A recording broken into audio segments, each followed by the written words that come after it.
Children of the Longhouse by Joseph Bruchac. Chapter 10. Watches Everything. From the place where she sat above the riverbank, Stia could see two canoes coming across the river. She was relieved to see that one of them was her brother's small canoe, and that Hand-Talker was in it with him. In the other canoe she could see their father and their other uncle, Big Tree. It was Stia who had seen Okwari leave the village earlier in the day and take the trail toward Big Nose. She had been sitting with her dog, Little Fox, on the big stone overlooking the trail, and her brother had not seen her. But Little Fox had growled and looked back toward the village. Then she saw the four young men following Okwari, big sticks in their hands. They too did not see her, and she and Little Fox had rushed to find Big Tree and her father. As they trotted out of the village, she had seen Hand-Talker join them. Stia had gone back to her perch on the big stone, and soon after had seen Okwari come down the trail that led from the back of Big Nose. She had smiled as he passed by. He had done a good job of doubling back and losing the ones who had been chasing him. But she, his sister, was able to keep her eye on him without his seeing her. It was hard for her not to laugh. It was even harder for her not to laugh when Grabber, Eats Like a Bear, Greasy Hair, and Falls a Lot came limping down the trail. None of them were talking, and they walked as if they had been bruised in a number of places. None of them carried sticks. Not long after that, her two uncles and her father came down the trail. When she saw the pile of sticks that Two Ideas carried, she could contain her laughter no longer. She laughed so hard that she almost fell off the stone. The three men looked up and saw her there. Big Tree nodded as he walked by. Hand-Talker touched his hand to his heart and held it out in a gesture that all was well. Her father raised up one of those broken sticks and then laughed just as hard as his daughter was laughing. By the time Stia was done laughing, the three of them were out of sight. She climbed down and followed them, but when she arrived at the Longhouse, she did not see Okwari, and she did not see the men. "If you are looking for Okwari," her mother said, "I saw him crossing the field toward the river." So Stia had gone down to the place above the river to watch and wait. When she saw the canoes coming across the river, she ran down to greet them and helped Okwari pull the unbarked canoe up onto shore. Hand-Talker was holding two ballgame sticks. One was beautiful and almost new. The other was the one Okwari had always used. To her surprise, when they had finished pulling the canoe up high enough, Okwari held out his hand and his silent uncle put the new stick into it. "My sister, look at the stick," Okwari said. There was excitement in his voice. He held the stick up above his head with both hands and then twirled it as if getting ready to make a throw. Big Tree and Two Ideas had now pulled up the second canoe and were standing back with their arms folded. By the pleased looks on their faces, Stia knew that something must have happened. She knew that she should wait, and let them speak about it when they were ready. But even though she knew she would be teased for her impatience, she could stand it no longer. "Tell me," she said. Big Tree laughed. "My sister's daughter," he said. "We are going to have to give you a new name. Stia, the flower is not a good enough name. Maybe you should be called Watches Everything. What do you think, my sister's husband?" Two Ideas laughed. His laughter, like Big Tree's, was not at all unkind. In fact, it had an approving sound to it. "I think my daughter is much like your honored mother," he said. Then he paused, for it was not proper for a man to tease his mother-in-law, or for her to tease him.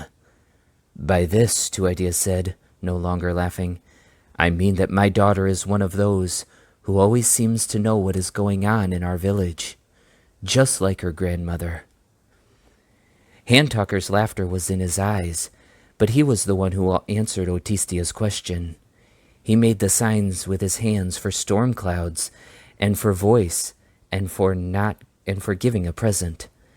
Then he put his hand on the new stick. Stia understood immediately. Thunder's voice has given you his ball game stick," she said to her brother. "Hank," Okwari said, trying not to sound too proud. It was important to always remain modest if you wanted people to respect you. "That is so." Otistia held out her hands, and Okwari placed the stick in them without hesitation. Otistia was a good ball player herself, as were many of the girls and women. Sometimes the games of Dequaratan would be played in mixed teams, or on special occasions the men would play against the women. The women usually won. Otistia took a few steps, dodging, checking, scooping as if picking up an invisible ball. This Dequaratan stick, even if it was a little long for her, was surely the finest one she had ever held. It was light, yet she felt its strength. Okwari watched and understood.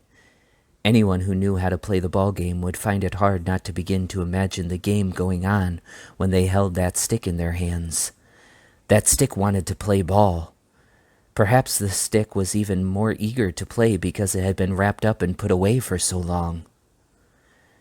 As Otistia continued to move with the stick, her feet as quick and agile as those of a deer, the three older men exchanged a glance and then quietly moved away. They understood that Otistia and Okwari would want to talk now. At last, breathing a little hard, Otistia spun the stick one final time and then stopped. "I've given it a name," Okwari said. "That is good," said Otistia, handing the stick ball back to him. It was common for people to give names to such things as a ball stick or one of the snow snakes, the spear-like poles that were used to play a winter game. In snow stake, a trough would be made in the snow, and then the snow stake pole would be thrown into the trough so that it would shoot along on its belly. A good player could make a snow snake go very far down the trough. Eyes would be painted on the head of the end of the snow snake so that it would see its way and not jump out of the trough as it sped along. I thought of calling it Bat or Flying Squirrel, but then I had a better idea. I whispered it to my stick and I felt it tremble in my hands, so I knew that the name was right. Okwari paused. He ran one hand down the stick's smooth length, the way he would pet a dog. "My stick's name is Dasene, the one who defends." "That is a good name," said Otistia. "I have an idea. Let us go find our mother's mother, and I will tell it to you." She Opens the Sky was standing on the small hill looking out with her keen eyes over the cornfields. She was deciding where more forest should be cleared for the planting that would take place next year. As the clan mother and the head of the women planters, she had to think far ahead beyond just one growing season. This was a very good place for their fields. Although there were many stones here, those stones held the moisture for their roots, and it seemed as if they were made the soil better to feed the corn. She had tasted the soil herself, and knew that the way it tasted was the kind of taste the corn roots preferred. It tasted even better than the dark soil close to the river. Then she turned to look at Otistia and Okwari. Okwari was holding a well-made Dequaratan stick. She Opens the Sky looked at that stick, and Otistia knew that her grandmother understood who had given the stick to Okwari and why. "Grandmother," they said, both of them speaking at once, "Sego, we greet you in peace. It is good to see you strong and well." "Sego," she said, answering their formal greeting. "My grandchildren, I greet you in peace. It is good to see you strong and well." The two great children stood there without saying anything. They turned slightly to look out over the stony cornfield, and She Opens the Sky looked with them. Otistia noticed that she was as tall as her grandmother now. She Opens the Sky had noticed too, for she spoke words of thanks to the Creator. "Holder up of the heavens, Creator, I send you this prayer. Thank you for allowing me to grow old. Thank you for allowing me to see my grandchildren grow tall." "Hank," said Otistia and Okwari in one voice, adding their agreement to strengthen their grandmother's prayer. They stood again in silence for a while. She opens the sky, pointed with her lips toward her favorite maple tree farther down the slope. "Our elder brother, the sun, is making it very hot here," she said. "Let us go and sit in the shade of that tree." At the maple tree, she opens the sky, sat with her back against the trunk. She had come there so often that the tree had grown to like her. Its trunk had shaped itself over the years to make her comfortable while she leaned against it, and it had grown a wide, flat root right at its base for her to sit upon. Okwari and Otistia sat down by her feet.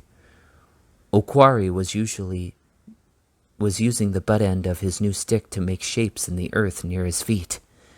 They looked much like two birds, yet they were not two birds. Otistia coughed.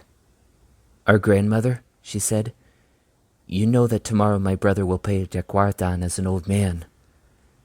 "I know that, my grandchild," she opens the sky said.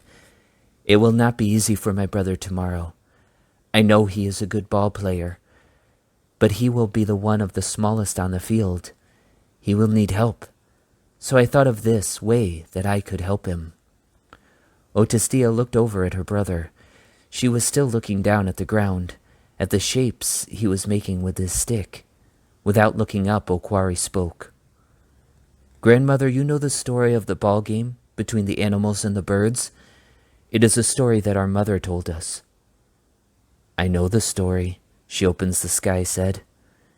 "In that story," Okwari continued, "I think there are many lessons, but one of them, the one that my sister and I have been thinking about, is the importance of using your eyes well. The birds saw that the squirrel and the bat might help them, even though they were the little ones.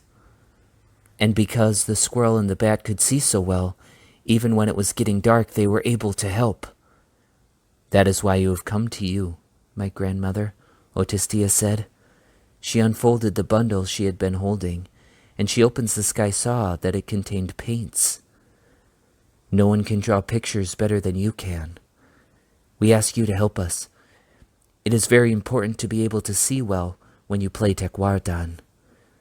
So we ask you to paint a flying squirrel on my forehead, here above my eyes.